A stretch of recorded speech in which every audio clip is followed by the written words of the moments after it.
Welcome to the Record presented by 314 Capital. I'm Mohandas Pai. Today we have with us Nandan Nilekani. Nandan has worked to transform a very large country digitally on a scale never seen before in the world. He is a true digital guru. He is the master of the digital revolution.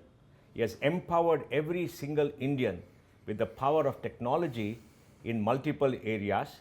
His ability to conceptualize, his vision, and his ability to execute and get a group of high performers to work with him to effectively put into effect his vision is truly extraordinary. Globally, there are very few people like Nandan who have been able to achieve what he has done. Nandan, welcome to the Record. Very good to have you with us. Thank you, Mohan. It's great to be here. Thank you. Let me start with your younger days, Nandan. You were born in Dharwad. You had your early education. And then you wrote that famous IIT test and waltzed through and joined IIT. How was college life those days? Well, actually, I was born in Bangalore, and I spent the first 12 years of my life in Bangalore. I went to school in Bangalore. And then my father had a job which kept changing, so he kept me with my uncle in Dharwad. That's how I ended up in Dharwad. I did my SSLC and PUC, and then went to IIT. So I had, some time in Bangalore, some time in Dharwad before I went to IIT. And the famous test? Well, it was very difficult to get into IIT. And those days, mostly people from big cities would get in because they would go to some class or the other. In those days, there was... You never went to a class? No, I never went to a class, but I had two advantages. One was that I had many of my older cousins who had got into IIT, who had done the classes. So they had all the old textbooks from those classes. So they gave me all those textbooks which had all the questions to be tried. And second, we had a small group of people in Hubli, Dharwad, including Srinivas Kulkarni, who is Sudha Murthy's brother, and Srikant Pandit, whom you remember. Yes, of course. So there are 4-5 of VP Baligar. We are all people from the same batch. So we used to be like a support group. So these two things helped us to get into IIT. And how was your IIT days those days? The campus life? I think you went to a campus for the first time, stayed in the hostel. You had great peers. How was life then? No, I really had a great time at IIT. 5 years in a hostel is, it's also a defining time in your age. That's the time you make your good friends. So it was a wonderful experience, and even today I have a lot of attachment and affection for IIT Bombay. What did you like best those 5 years? I think I grew as a person.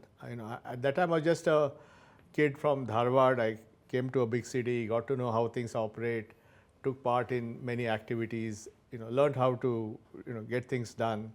So I think it just made me a better person in those. And what about technology? What about the BTech? What about the engineering? Engineering was there, but it was not the main. Since I did my BTech, but I think frankly what I learned outside the classroom was much more valuable than what I learned in the classroom. And you got into software after that. What are the career options you had when you graduated from IIT? That's a great question. Typically in those days, people would look at three options. One is they would try to be a management trainee at some FMCG company or whatever. Second is they would go abroad, do a MS, get a scholarship. Third was go to an MBA, either in India or abroad. So fundamentally, I was not that ambitious, so I didn't really pursue any of them with great vigor.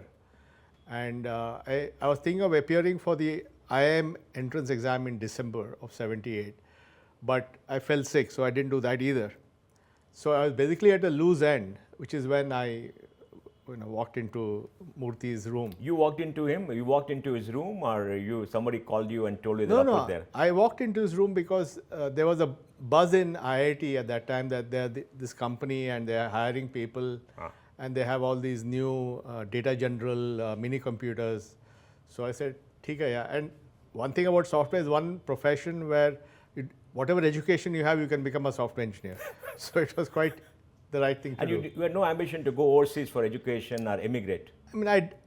I did try doing the GMAT and all that, but not in a very focused manner. It was done in a very lackadaisical approach. But anyway, I walked into Murthy's cabin and he gave me some test, which luckily I cleared the test, some problem solving stuff. And that's how I ended up working with him at Patni Computer Systems. Murthy considers that, always says that there's no smarter guy than Nandan Nilekani. He's not met anybody throughout his career. I mean, what created the attraction for you from Murthy? No, he was a phenomenal leader. He was a charismatic person. He was very smart. He was very focused. He had big ambitions. So it was very easy to follow him. First to join him at the company, and later on when he said, let's start Infosys. So I think he was a leader whom we could follow anywhere. And you gave up a very good, high-paying job and just said, let me become an entrepreneur. Well, frankly, I don't think I was still, look, I was 25 and a half. I was at the bottom of the software, I'm a software engineer. So for me, frankly, the downside was not much. Whereas for someone like Murthy, who was the head of the thing and obviously earning well and so on, for him the risks were higher. For me, it was a software. But why did he call you to become a founder? What attracted him to you? No, I think well, that you have to ask him, but I think, you know, I probably had some skills which he thought would be useful. So. And then how were the founding years of Infosys till 91? I mean, you went abroad, you wrote code, you lived frugally. How were those days, 10 years? No, it was a tough time. You know, Murthy held the fort here. I was in the US. We were doing projects there. We were like roaming around to different cities. I lived in Tampa, Florida, Boston, and Kenosha, Wisconsin, and Grand Rapids, Michigan. So all over the place.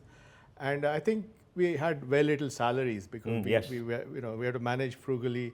We didn't own cars, so we tried to live close to the place where we worked. It was a tough life. Hard work? Oh, it was very hard, and you know. The 70-hour week that Murthy talks about. Yeah, I guess. Yeah, sure. Yeah, definitely 70-hour week. 70 plus. Yeah, a lot. It was very stressful also dealing with, you know, customers and, you know. But I think, you know, that was another experience that grew me in the sense I became more confident. You were married then? We're married, and so my wife was there. We didn't have kids, so we're going like you know, nomads from city to city with our bags. And how was software then? I mean, was it complex? The work that you do, was it very complex? Was it easy? A lot of hard work, writing code? No, it was difficult, but this was the era before PCs, right? So what happened was mainframe. In the 60s and 70s, it was dominated by mainframes, essentially IBM mainframes. And in fact, the company Data General, on which we had become proficient, was a mini computer company. So there were these 4 or 5 mini computer companies which came out of Boston: Prime, DEC, Data General, Wang, and so on. So that was one of them. So it was definitely quite good. But later on, it was only in 81. I mean, around the time we started, but the PC actually became popular much later as a business product. So it was more mini computer programming. And 91, when India opened up, liberalization, what is your feeling? I mean, did you believe that India will be very different, the world will grow, the 90s will be better than the 80s? No, I think the 91 economic reforms definitely opened up a lot of things, right? It made business easier to do. It made travel abroad easier to do. Murthy has talked about many incidents where earlier we had to go to the central bank for even a small amount of money and so on. Getting a phone took 2 years and all that. So I think things opened up. But it also meant that competition was coming in. Because if India opened up, then global companies would come in. And so we had to worry about how do we become strong in a much more competitive economy, which is when, you know, we took all the various decisions which, Mohan, you were part of, whether it was going public or you know, building a brand, HR brand and all that.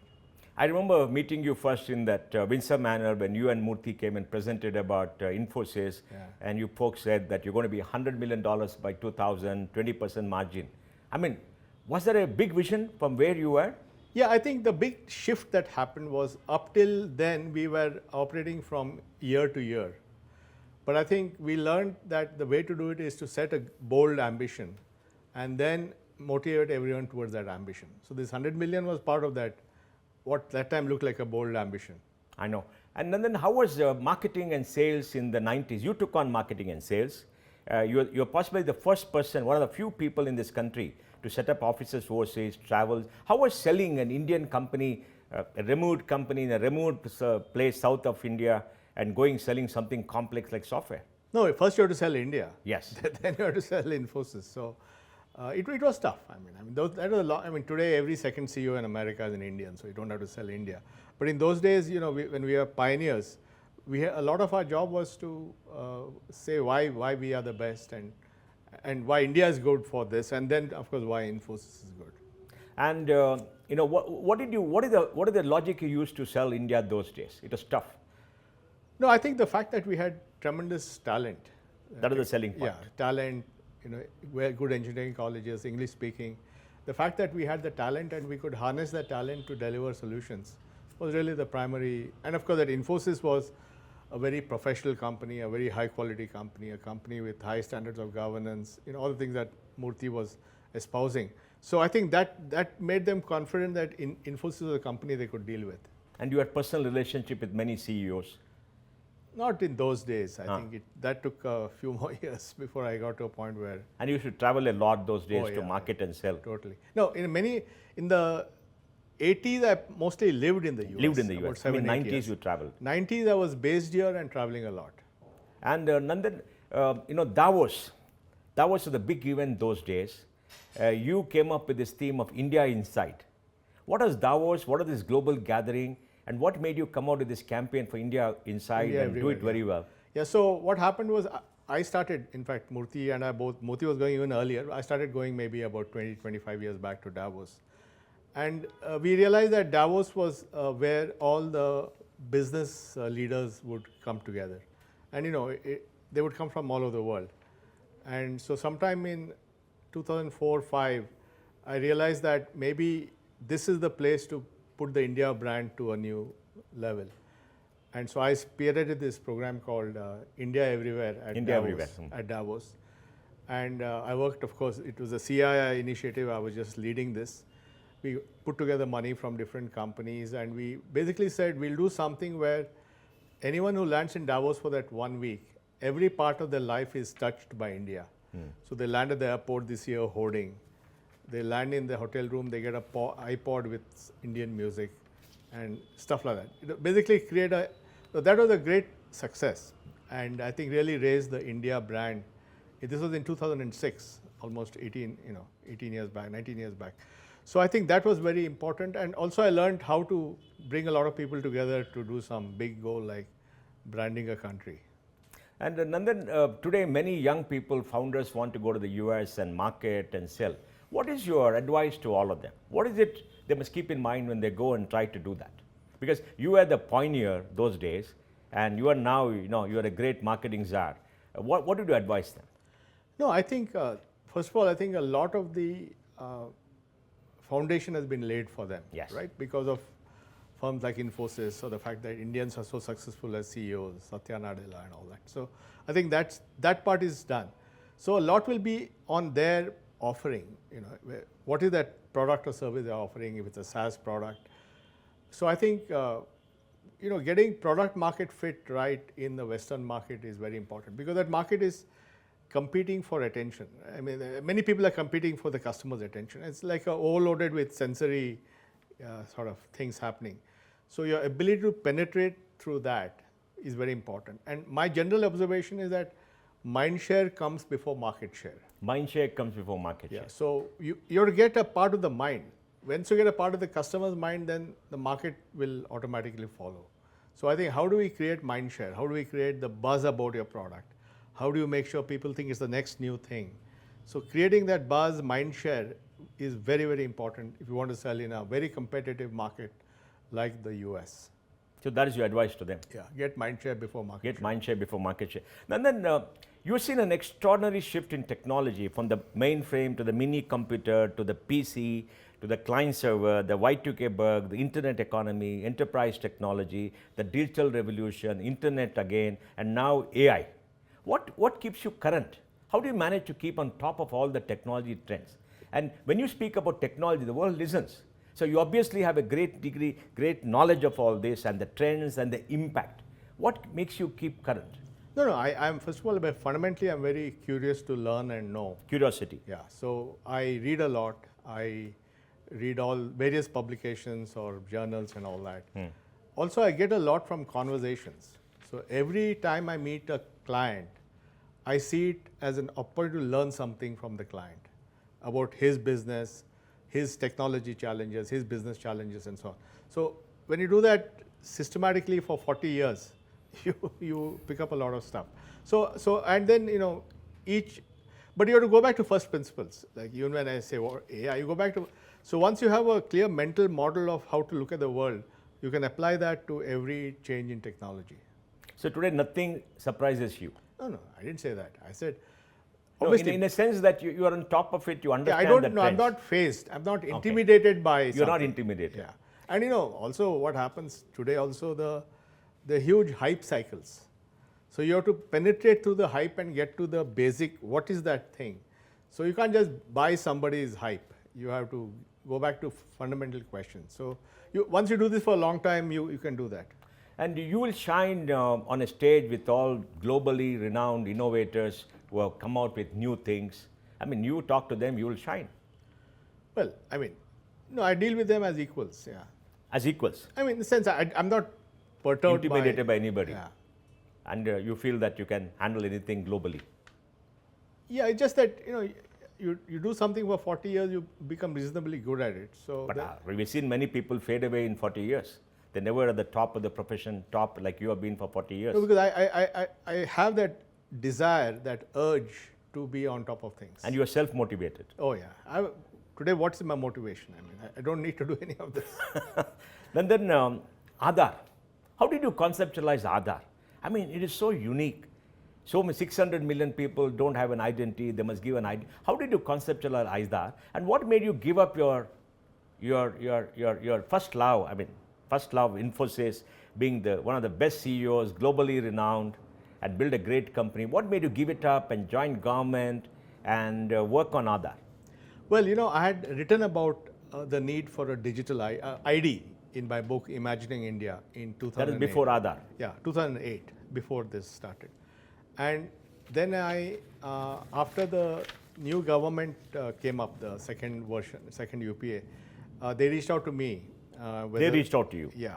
Actually, originally it was for something else. It was to be the HRD minister. Yes, I remember that. And I remember I went to Murthy and my colleagues and said, there's a request for me to join the government. They said, yeah, please go ahead, do something useful for society. So that's how it happened. But then that didn't work out for a whole. And then this project was actually brewing in the system for 3 years. Oh. Yeah, it had started with a commitment in 2006 to do this idea. And there are two reasons for it. First was many Indians did not have birth certificates. So they did, and that is okay if you lived in the same village all your life. The moment you start traveling to the city, you needed an ID. And second was India started building more and more welfare programs, benefits. So to give benefits accurately to a person, you need ID. So there are two reasons for the ID. So they had set up this body called UIDAI with a one-page. They set it up already. Yeah, saying give everyone an ID. That's all. It didn't have how and all, no. So I felt this was something actually that could play to my strengths because it was technology, it was a clear goal, either succeed or fail, there's no question.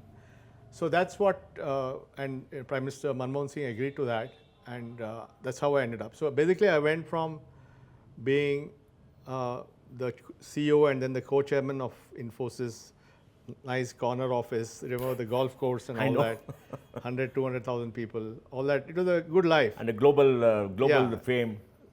To becoming employee number 1 of a startup. And is there anything more difficult than a startup? It's a startup inside government. Inside government, yes. It's much more complicated.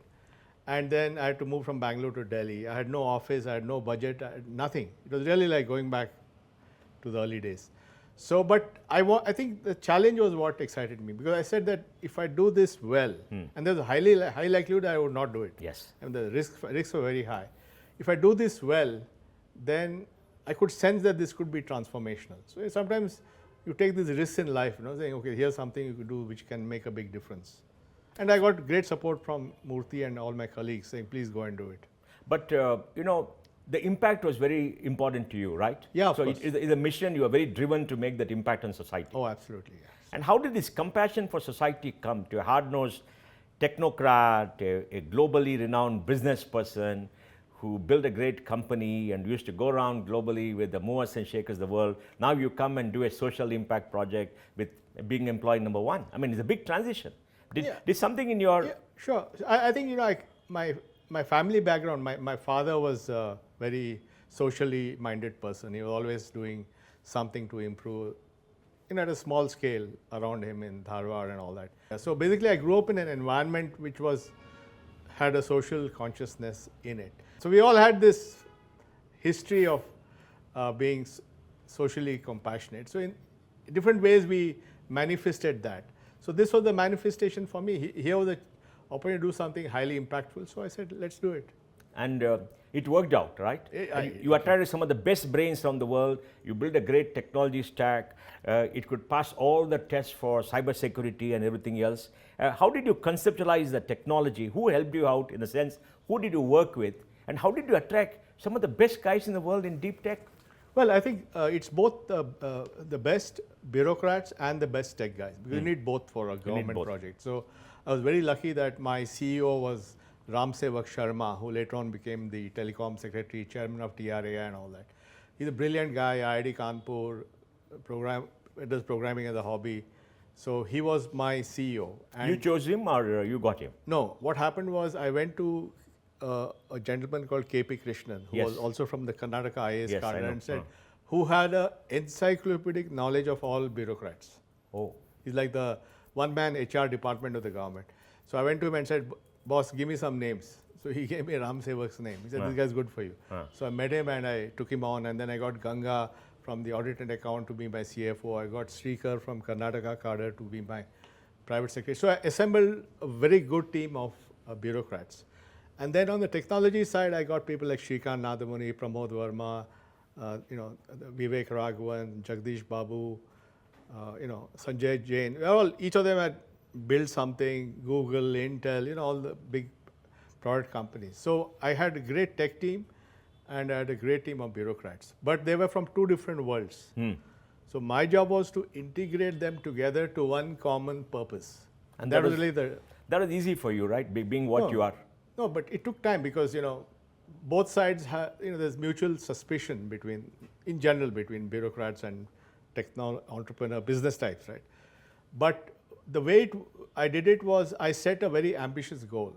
So I set a goal within 1 month of joining that will issue 600 million IDs before I step down. And that became such a big goal that people forgot the differences and focused on the goal.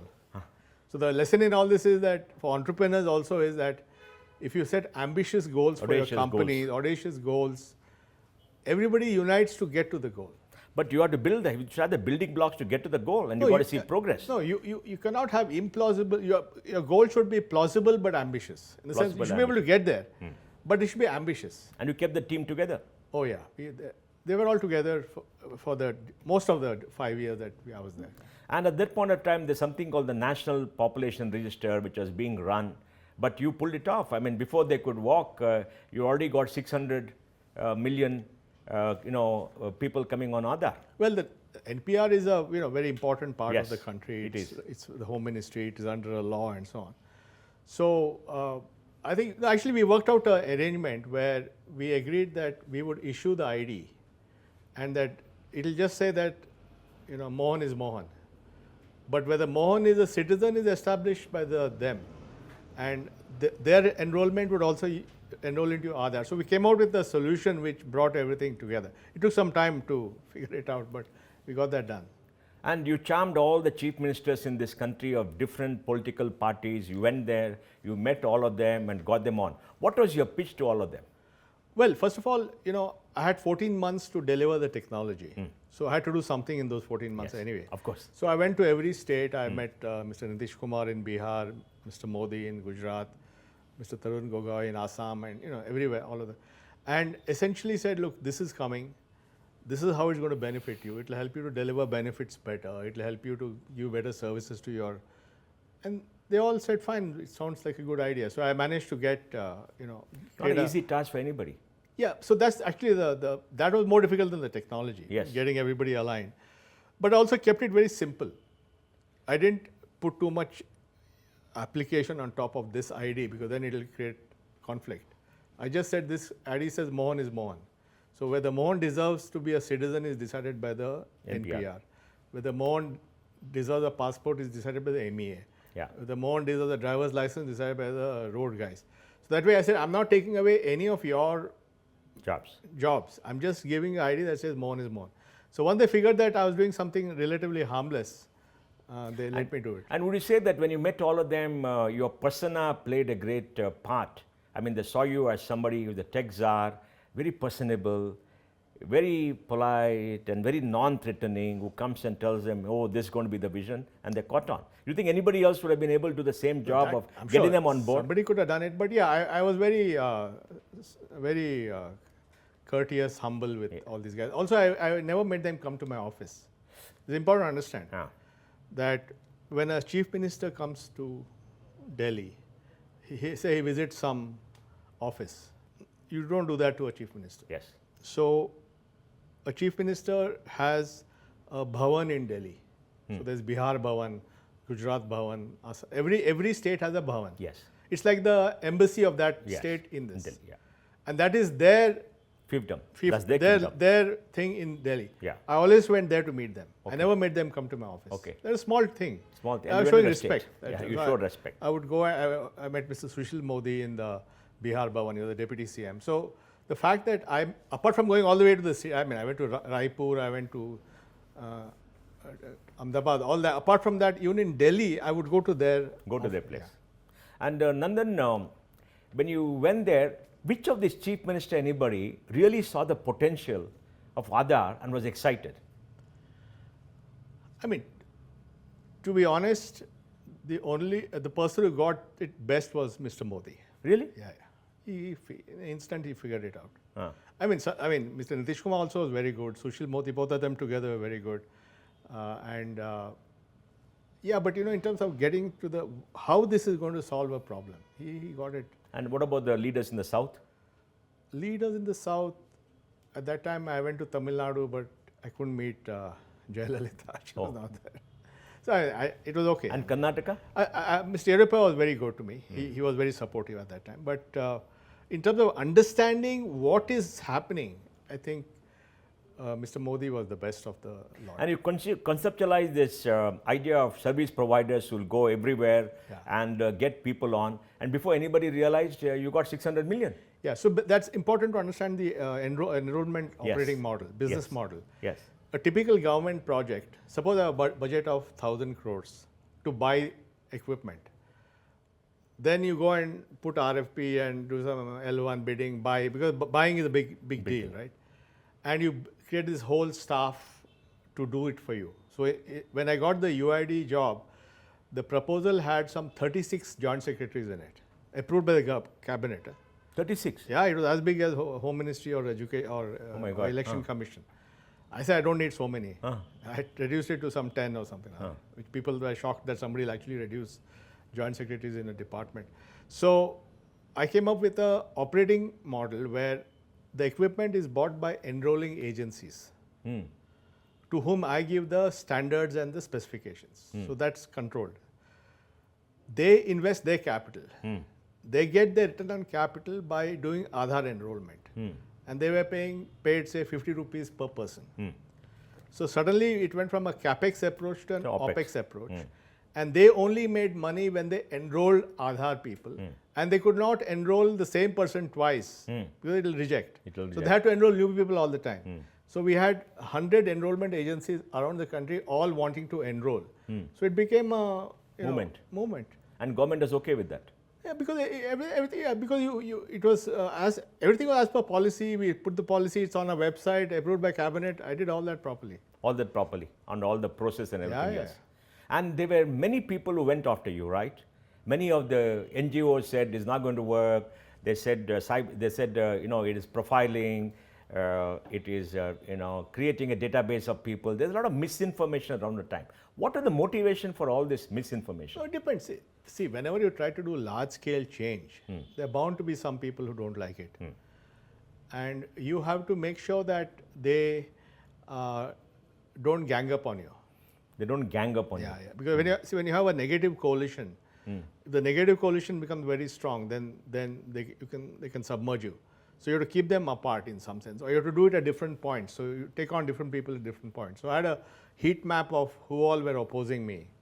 Heat map? Yeah, in my head I had a map of, and I would make sure that we navigated that well. At the same time, I tried to create a a positive coalition, getting all the politicians on board, getting the enrolling agencies on board, getting the banks on board. And the media? Media was both. There was some media for, some against.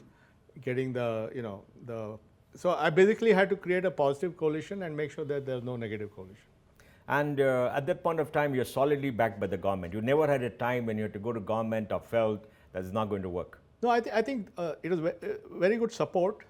There were some situations when I launched the DBT, they stopped it because the DBT was also being used for this LPG. Oh. And essentially that would meant that you could not, would have removed LPG cylinder mafia. So there was a reaction to that. So that was towards the time of the last 2014 election. But by and large, I must say that I got very good support from the government. Yeah, when I was working there. And Nandan, how did you manage the security aspect? Because I think everybody was very clear it could be hacked and you could get away and you could do so many things. It's not been hacked. It works very well. Yeah, because it's not exposed to the outside internet at all. And there's no database at all. Yeah, it's only used for authentication and KYC. So Yes. its usage is limited. Usage limited. Yeah, so the whole design is only through an API you can talk to it. You can't go on the internet and check it. And so just completely And you build that. You off build the grid. In fact, the entire biometric data is off the grid. It's off the grid. Yeah. It's not linked to the internet, nothing. Nothing. So nobody can hack, nobody can do anything. What about coming through the various service providers? There were three levels. There was authentication agencies behind them. There's one more. There are 2-3 layers, and each of them could only do that activity. And that is robust, still working very well. Yeah. And 1.3 billion people. Yeah. Nandan, this is the largest digital transformation of any country in human history on a scale never seen before. And used 80 million times a day. 80 million times a day. What is the globe talking about all this? When you go meet people, talk to them. No, I think people are realizing it. I mean, it took a few years, like it took 15 years. But I think now around the world, not only just Aadhaar, but the whole thing, India stack, they are realizing that this is actually very strategic. So now I think people are more. And then on top of that, you conceptualize the India stack, and then you conceptualize many things like the digital store and all that. And then you came out with a new concept, digital public goods. But how did you conceptualize India stack and all the other things that you build on top of Aadhaar? Well, the first thing was we built Aadhaar. Yes. Then using Aadhaar, we connected to the banking system.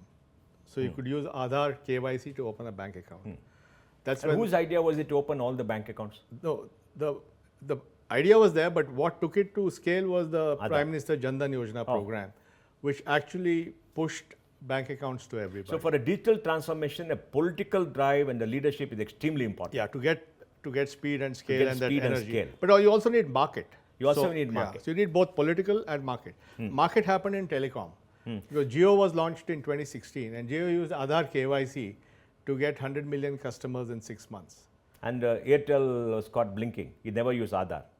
They started using, but I would say that the real big user was in the telecom space was So Jio. Mukesh Ambani got the impact. Easily. He figured it out. He figured it out. Because he knew that is the only way he could do it. If you had to get 1 million customers a day, only Aadhaar could do that. No? Aadhaar could do that. Otherwise, paperwork takes too long. And then the question of India stack and all the things. How So did you what happened? conceptualize? Who helped you out? Initially, phase 1, you had Aadhaar.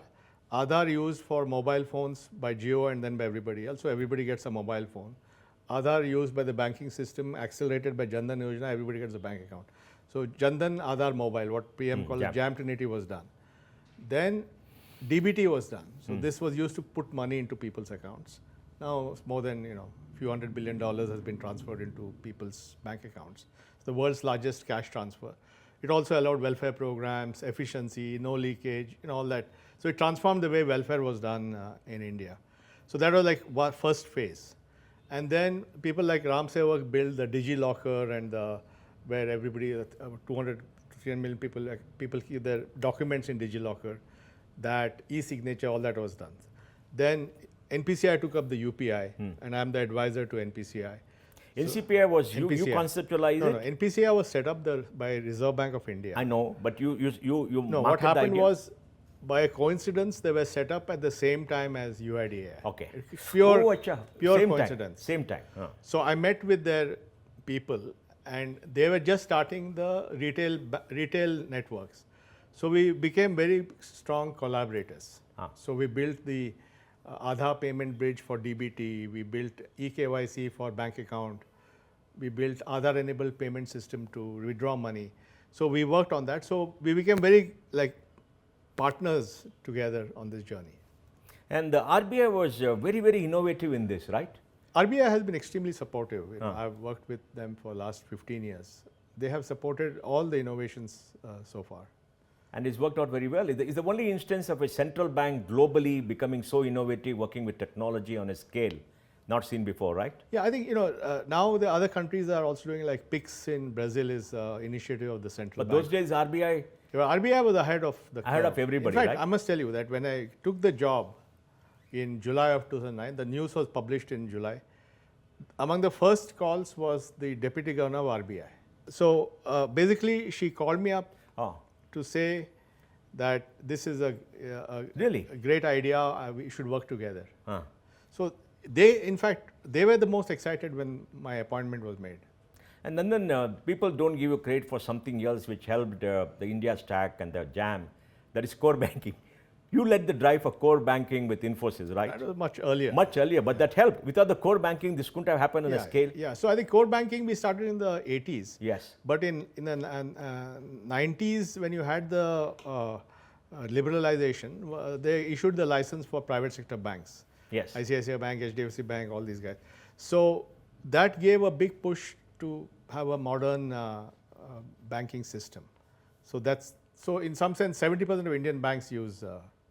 Yeah, and So that it is your baby, that right? was Infosys, In and it allowed the modernization of these banks, and At a in some cost, sense low got them cost. ready for this. Got them ready for that. Yeah. So a lot of things came together same point of time, and in most of them you had a hand. I mean, maybe you never thought of Aadhaar when core banking was going on, but you had a hand in all this, right? And it worked well Yeah. because you had a business model. No, there were many You had- other. For example, I designed the FASTag system.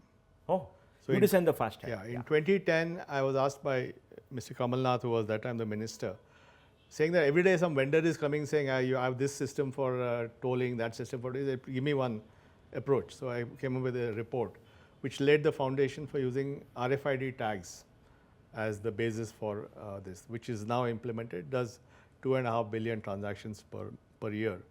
And also we designed it even then as a platform. So while it's used for tolling, it can be used for parking. There are many startups now that you parking using this, or it can be used for congestion charges. Now this will become a big use case now, because once you go to electric vehicles, you can't have taxes on petrol anymore. Right? Petroleum taxes will go away. Go away. Yes. So then how will you make money? Yeah. You would make money by having congestion charges in cities. Oh. So that is another thing that can. So these are all futuristic. Then I designed the creation of the GSTN. GSTN too. Yeah, Yes. the company. Ah. Because what happened was. That's after Infosys got the No, that's tender. different. That's in, different. In 2012, Pranab Mukherjee was the finance minister. He said, how do we deal with this technology for GST? And GST was a new concept that was a tax which was both central and state government. So neither could collect for the other. It has to be independent. It had to be independent in a way that nobody touched the other person's money. So GSTN was set up as a company, which was a joint company owned by the states and the center, never done before. You recommended the model. Yeah, it's there in my report, 2012 report. The whole design is there. And then when the money is paid, taxes are paid, the money is bifurcated there only. By the system. Yeah, and the central government money goes to the Reserve Bank account for central government, the state money goes to the state. Automatically. They don't touch each other. Prefixed. Yeah. Because that's the only way I could. And they all know that. Oh yeah, that was why it worked, because everybody. And who wants the code to change? The GSTN does that. GSTN. But it's a design Yeah, feature. the design Nobody's feature. going to change that now. And that's working beautifully. Yeah, so that also I was involved with. And then later on, of course, Infosys got the contract, but then I was not in Infosys You are not when in that Infosys. happened. I mean, that's very different. But tell me, Nandan, COVID came as a shock to the whole world. And what you did in terms of jam, in terms of DBT, entire all these things, it just worked. 50-60% of India's population could live in isolation at home. What did you feel at that point of time? No, I think I mean, Jio, of course, Jio and Airtel. No, I think the fact that the government was able to move quickly and transmit money to over 120 million families in real time into the bank account, that was very good because you could do that. Many other countries to keep months and all, send some check, all that stuff. So I think the fact that we had the plumbing already in place was very important. And we also the work that XSTEP had done on education, the Sunbird infrastructure became part of Diksha, and that was used for online learning across the country during COVID. So that's another example of how the COVID problems could be dealt with through online. Yeah, so I think it generally showed that if you have infrastructure of this type, even when you have a crisis, it gives you resilience. And Nandan, who came out of the concept of opening up all this stack with open APIs so that innovation? Aadhaar, you go back and look at the Aadhaar. No, for startups and everybody else, open APIs. That's the original design. That's the original design. And that followed through for India Stack and everything else that you did. 2009, we came out with the document on Aadhaar, which was put in the cabinets. I made sure everything was approved.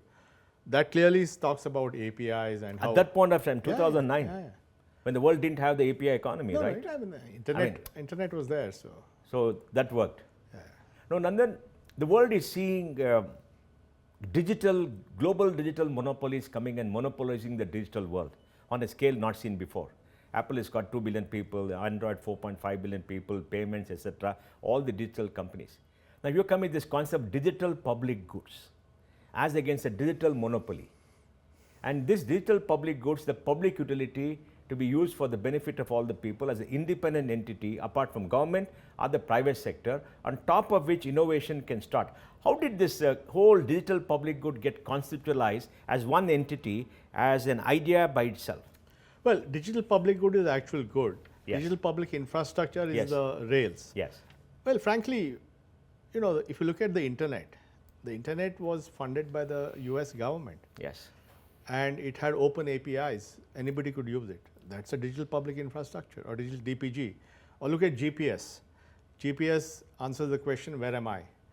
And that's available as an API. And today your Google Maps or Uber all use GPS.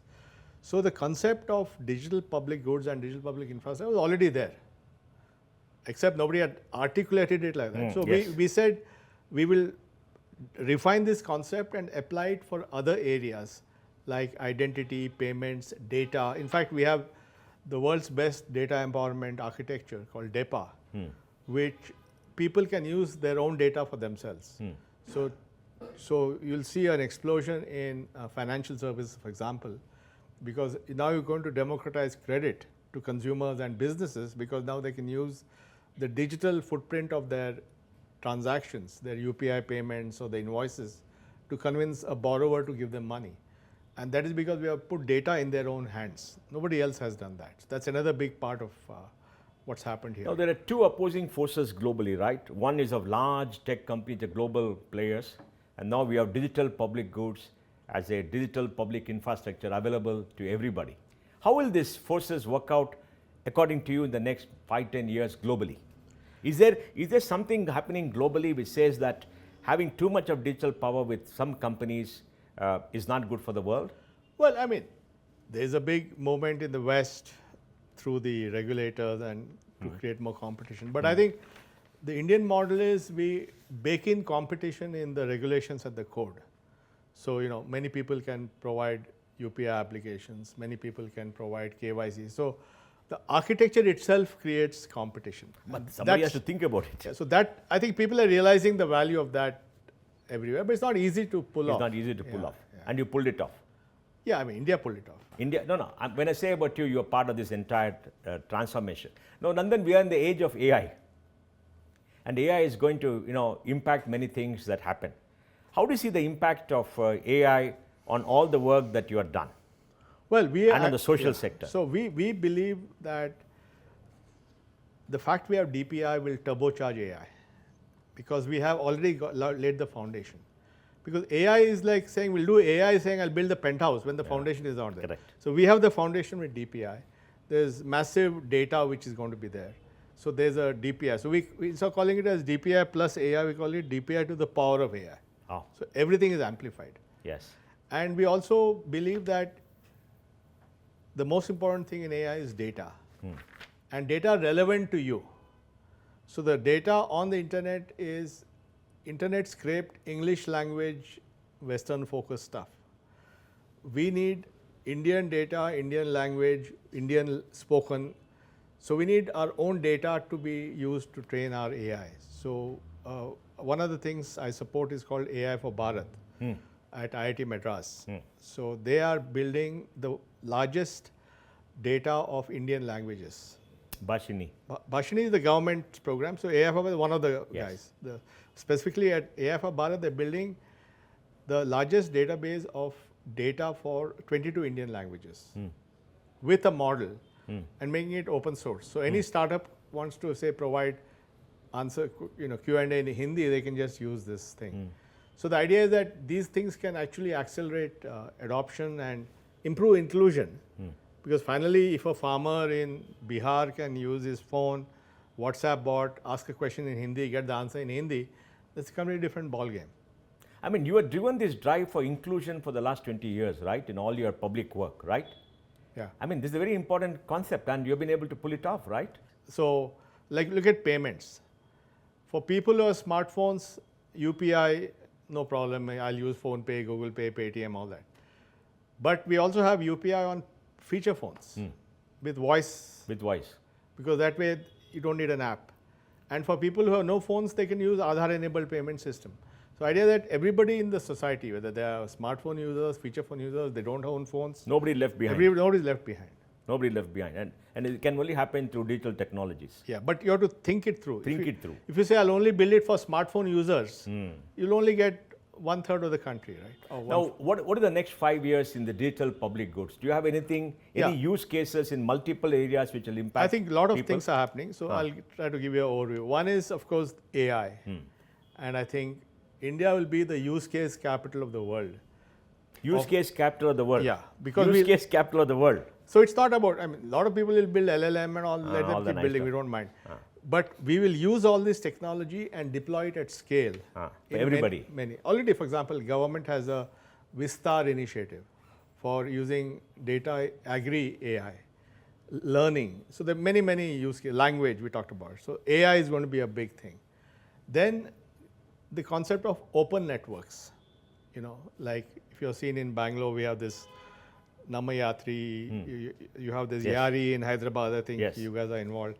So these are all building open network based solutions. Including ONDC. ONDC, we're doing it for skilling, we're doing it for energy.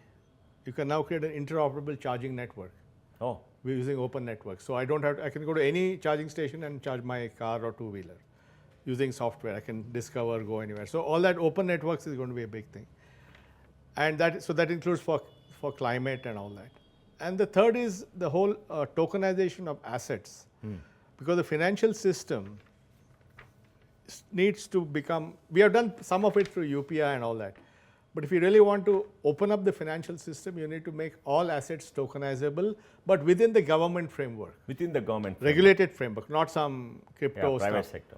So that is something which also is doable. So I think there are many things, all these things can be big. And it's on the drawing board. Yeah. And will roll out. Next 5 years, Next 5 years. And Nandan, when are you going to liquefy land? Land is the biggest asset most people have. In the architecture, we're looking at land is also a tokenizable asset. Yes. The challenge is that the underlying systems, because land is a state subject. Yes. And then there's urban land, rural land, this land, all that. So you have to go state by state and do it. So it's a little more complicated to do because it's a... And land is also a very sensitive topic. Is it going to happen? Well, I'm not doing it, so I'm sure it'll happen. But is it part of your vision, part of things that are going to happen? No, I've stayed out of that because I think it's... Too many vested Somebody in the 40s should start working on land. I mean, it'll take a long time, Really? Land is tough to solve. I mean, people are doing it in pockets. But if you want a sweeping change, then that's a big one. But the next 5 years, you have a very clear roadmap. AI, open networks, including for climate, and tokenized assets. And that will reach every human being in this country. Yeah, pretty much. Now, on a global scale, what are people thinking? I mean, you see, we are in the midst of the digital revolution. The speed of change is accelerating on a scale never seen before. On top of it, we've got AI, which is creating a lot of fear. And you tackle the problem of digital inclusion. The world was talking about people being digitally excluded. You solve the problem. I mean, through all these things. So what is the world thinking of? What do you see happening globally in terms of regulations, in terms of use case in the next 5 years? Do you see any movement around the world which could coalesce into something very different? No, I think the people are beginning to realize that in a society that has so much of a digital part to it, everything we do, we use our phone for everything, that having a properly defined digital public infrastructure is actually a strategic thing which is required for economic growth, inclusion, and so on. So I think that people are It's become center. It's fair because they're seeing it right on the. I mean, in India, you have everybody is connected, everybody has a bank account, everybody is paying with UPI. The vegetable vendor is buying and selling. They're getting loans using that data. I mean, it's unbelievable. There. It's not theory. It's physical, right? So I think people are beginning to realize. They're also realizing that to do it requires great focus. You need people with a lot of energy to make it happen. So I think. But people are seeing that if you want to build a modern, inclusive society, if you want to formalize a society, this is the only way to do it. Nandan, if you look back upon your long career, what did you like most as CEO of Infosys? Well, I was CEO of Infosys at a great time. CEO of Infosys, founder, at a great time. So the 2002 to 2007 was a great era before the crisis, right? Yeah. So I had a great time because that company was growing very rapidly and building the brand and growth and revenue and all that. So that was a very good time. And now, of course, I'm back as the chairman of Infosys, and I'm playing a role in the AI transformation journey of Infosys, because that's going to be a But what did you enjoy the most? Anything that you enjoyed, building the sales team, selling, conceptualizing, growing the company? My happiness comes from customers. Customers. Yeah. I meet lots and lots of customers, and every customer meeting is a joy for me. I learn something. I give something. I give some idea that will help the business. So the curiosity is still very strong, extremely strong. Yeah. And also it's both, I learn and I give. I give. Learn from them, but also I give them ideas. So the thrill of learning. Yeah. The thrill of sharing. Yeah. And in your second part of your life, in the public domain, what gave you the greatest satisfaction? Aadhaar? Impact. Aadhaar, of course, actually did it. I was running it. In the other things, I'm very deeply involved, but I'm not necessarily the managing it. No, I think impact. I mean, when I walk in the streets and watch some coconut vendor having a UPI payment, I say, this is because of us. I'll give you an example. I go to Infosys. I get a taxi, let's say. The taxi has a vaccination certificate of the driver. They always have to, now less so, but that vaccination certificate is based on a DPI that we created. The ID used for that vaccination certificate is Aadhaar. So that is something happened through DPI. I go to Infosys, it stops at the toll gate. He pays through FASTag, another DPI. Then to reload his FASTag account, he uses UPI. So between now and my office, they already have encountered 4 or 5 things that were created by this whole moment. So that feels good, Yeah, that you feel good. But tell me, I want another 2 or 3 questions. If you want to talk to young entrepreneurs, because you've been an entrepreneur, and one of the greatest entrepreneurs, both as a company and in Aadhaar, what would you tell them is important for them to succeed as an entrepreneur? Well, I personally believe that it is about wanting to build a great business. It's about having a mission, sense of purpose, which also means it's a marathon. You're very clear it's a marathon. Yeah, I mean, if you want to just flip companies, that's a different game. But if you want to be a great entrepreneur, you have to build something at scale, something that will last, and so on. Which means it's a long game. It's 10, 20, 30 years. So you have to have the patience, the tenacity, the drive, and the determination to keep doing that. You need to have big ideas. I told you the big ideas are unifiers. They bring people together. Big missions are unifiers. You need to have big ideas. And you need to marry the vision with execution. Vision without execution is just fantasy. Execution without vision is just execution. You got to think through the steps. Yeah. So it's always about having a vision, and then what are the steps to get to that vision. So you need to have steps to show people that there is progress. But they all should add up to the vision. So getting this vision and execution right is the key to building great companies. And how do you build teams? By the vision? No, you build teams. No, obviously, to attract great people, you need to give them something, some motivation, some big idea which they come and join you for. And then, of course, I think rewarding them well, being fair with them, making them participate in the wealth creation, all that is important. And Nandan, when founders start companies, they don't want to, they feel hesitant to hire people smarter than them, better than them. I mean, you never had that at any point We of hired life. you. You are always so very secure and everything else, right? Yeah. What is the magic? What is the magic for a founder to feel secure and to feel good and to hire people better than them, incentivize them, share with them on a scale which incentivize them and make them stars? Because if the vision or the mission is bigger, if the mission is to make Infosys a globally respected company, or the vision is to give an ID to every Indian, the goal is so big, it's not about you anymore. It's about getting the right people to maximize your success. And in their success lies your success. Yeah, very true. And then what about marketing? And when I come back to that, because there's a skill that most Indians seem to lack in marketing, in articulation, etc. What are the important attributes people should have to market globally, to articulate? I think being able to think of everything as a win-win. You know, because when you sell to a customer, you have to sell a benefit to him or her. And that benefit should also give you a benefit. So the ability to put customer first. And do it, but you also should benefit. So how to make every conversation to a win-win is a very important. And you always made sure you got premium prices. You never you never gave discounts. No, once you get the buy-in of the customer, once you get the customer to believe in the idea, then the rates become a secondary issue. Become a secondary. You can never sell by rates. Yeah. Then you become a commodity. That's right. And then on your long life, 40 years career where you worked, what do you like to be remembered for? Well, I'm not so much, I think, my accomplishments, but the fact that I was ready to pitch in and get anything done. You know, that I'm flexible, that I'm collaborative, I'm a good bringer of people together and so on. You're a very different person. I mean, I worked with you and we have traveled together, we have sold together, we have marketed together and all that. What made you the person you are? You are non-threatening, brilliant, you got a very good articulation capacity, you share with everybody, you're very fun-loving, you love great food, you love travel, you love being with people, you're able to attract the best talent in the world to come with you, and you give them space.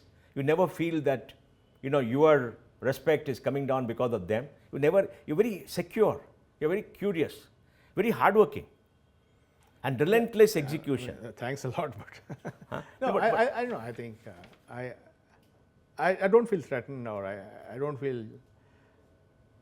I want everyone to flourish. you want everybody to flourish. Yeah, And what makes you say that? because I think I don't feel. I think the world will flourish if everybody flourishes. So you won't make a good politician. It tends to be a zero-sum game, so that's not my. That's not your cup of tea. Okay. My last question then: what is your message to young people today?